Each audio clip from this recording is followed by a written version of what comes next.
This is the final resting place of West African riflemen killed by the French army on December 1, 1944. There are 202 anonymous graves in the memorial cemetery, but no one knows exactly how many are buried here. It's time for the real documents to be sent to us so that we can identify who are supposed to be in these graves.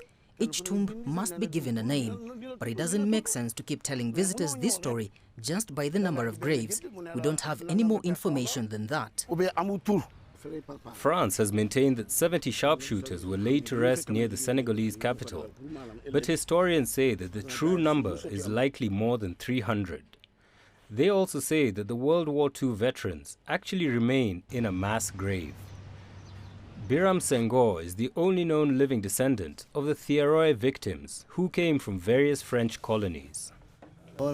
They were rounded up in front of the Thiaroye camp headquarters and massacred. Apparently, they were wounded and all that, and they took them to hospital.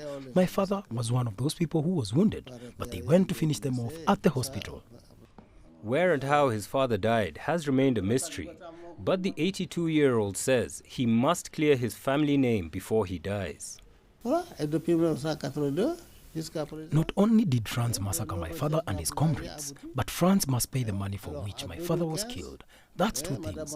They were owed 4 years' pay. 4 years of war, which France refused to pay. And what's more, France massacred them in order not to pay those dues. So that's one crime after another.